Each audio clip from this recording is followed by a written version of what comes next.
Welcome back everyone to another training week where we're watching the week of December 5th. By now you all know the main focus of my training is the Maris on high bar, the double front pike half out, otherwise known as a piked pagan. A really fun project that I started this week was the double front 2.5 twist from Tramp. I'm not sure if I mentioned last week, but I tried the double front 2.5 a few years ago into the pit. And I had done it in layout prior to that. When I tried it in tuck, I did 3 twists. And then I went up again and I did 3 twists again, and I could not figure out where I was. And of course it's a little bit scary when you have no clue where you are doing so many flips and twists. So I never did it again until for some reason, I forget why, I decided to give it a try again. Built up to it, so you'll see on the Tuesday I did get lost once, but you'll see me kind of building up to it in the pit.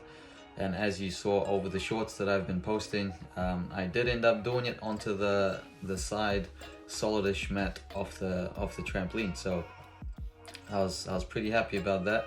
Air sense is still increasing. I've never been good at a young age with multiple flips and twists. I've always been good with one flip and twist, or up to 3.5, knowing where I am. But the moment it got to more than one twist in a double flip, forwards or backwards, I would get just clueless, lost and scared. So it's starting to culminate now, and I'm really happy with the control that I've gained.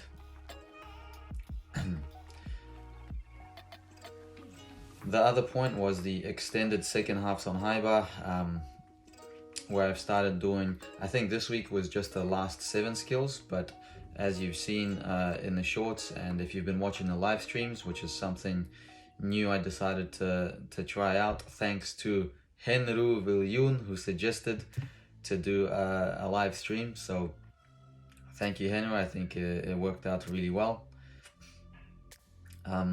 So yeah, I've started connecting the last 7 skills of my routine with a double dismount and with the 2 catch-ifs connected. Hopefully that becomes more consistent, which makes my routine shorter and easier to dismount with a double. And I have done it now from a Coleman as well, meaning I've put together my last 8 skills.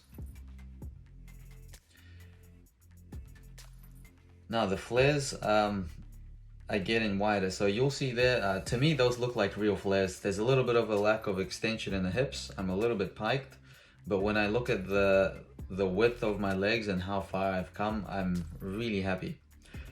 You'll see next week I started doing it with a single pommel in between my hands. It's the exact same mushroom with the pommel, just one pommel, or one handle, you can also say. And I thought it was going to be a lot different, but actually it wasn't very different. Your butt doesn't really hit the handle unless you're really piked. It almost felt pretty much the same. So I started doing my double front 2.5 training by doing a front flip, spot, Rudy out, or 1.5 out. And that was a little bit difficult to control because I felt the Rudy really good. There you go, my first 2.5 twister, I think. I could feel the Rudy really good, but it was quite hard for me to be patient enough to see the pit before wrapping in for the Rudy. And that's quite a really fun game of patience. Forcing your body not to start twisting, but holding firm, waiting till you have your visual cue, and then wrapping it in.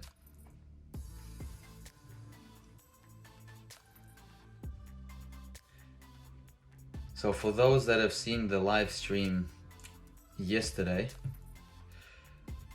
this Maris is getting really close. There was one turn in particular that comes to mind. 2 turns were solid, one hand on the bar, second hand reaching up. But one turn, I had one hand on the bar, and I remember distinctly seeing the bar kind of more or less at the level of my eyes.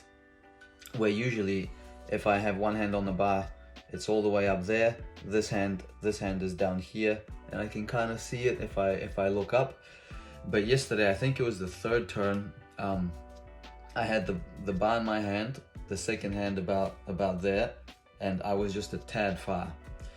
My instinct tells me that if I went a little bit sooner, then I would have went a little bit more up rather than over, and potentially could have got that second hand on the bar. And I'm actually reminded of I got a Instagram message just this morning from Dimson, who watches my videos. Sometimes you'll see Dimson drop a comment. Thank you very much, appreciate it. He predicts that my Maras will be caught in March of next year. And I said, sounds about right. You know, a skill like that would take about that long.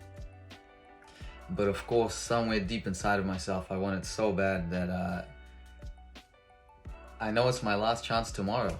It's Friday the 23rd today. We are gonna train, myself and Sam, all the way through to Christmas Eve tomorrow. And it's gonna be my last chance before the new year.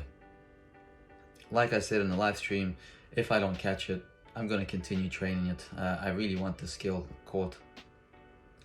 But yeah, tomorrow's gonna be the last training day for the year. I'm going on a 1-week holiday down to Tauranga, one of my favorite places to be. And down there you can expect some videos of me playing around at a park. There's a park with 3 high bars that are about 1.5 meters wide, but quite skinny. And I remember last time I went, I found this park and I started doing giants and all sorts of Ninja Warrior stunts on it. So I'll probably have some more good fun on it. Even though I'm supposed to be on a holiday from gymnastics, I can't stop myself doing gymnastics.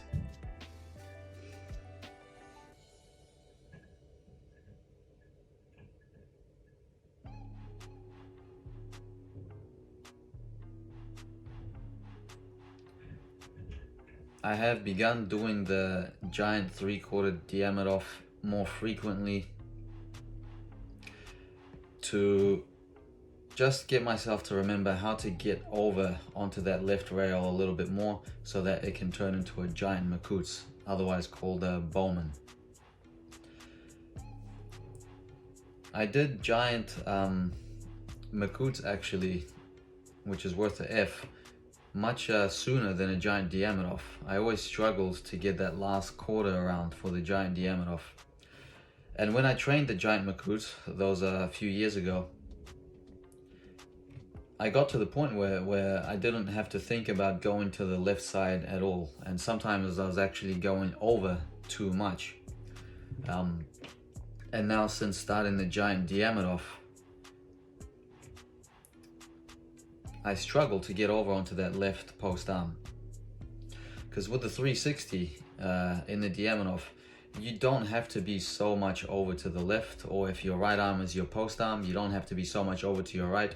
You get the full turn done relatively quickly and put your hand back on the rail before you start falling off to the side too much. Because you do have some momentum from the giant. There's this weightless part during the twist. So, that casino right there, I thought I was a little bit close, but then when I looked at it, I was like, oh my God, I almost whacked the back of my head on the bar. So yeah, gotta watch out. But yeah, so the giant Dyatlov has kind of taught me to stay in the middle, but for the giant Makuts, I am gonna have to remember how to take it more to the left.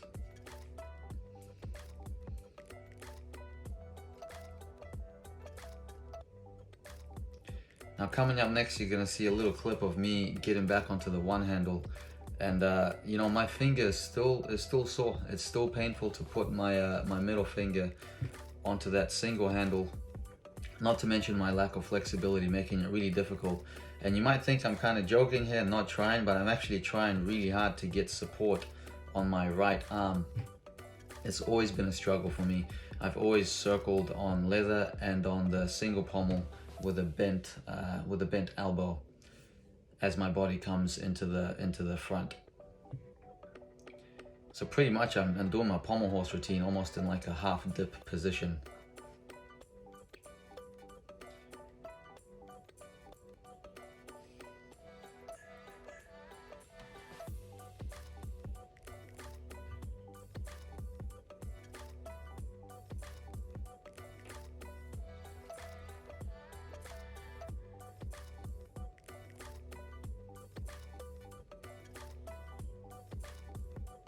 I should make a short of that little spaz out. When I posted that frustration short, that one by far was the most popular short, and so it seems like people like emotions in the videos, and I'm not really you know, I'm not a really very emotional person all the time, so maybe if I'm doing those little spaz outs, it'll be a funny little series to post. But my logic with posting the shorts, and sometimes you see me posting once a day, because every now and then they get put on the like the YouTube algorithm, they get cycled around to a lot of people. It's actually a really fast way to increase your subscribers.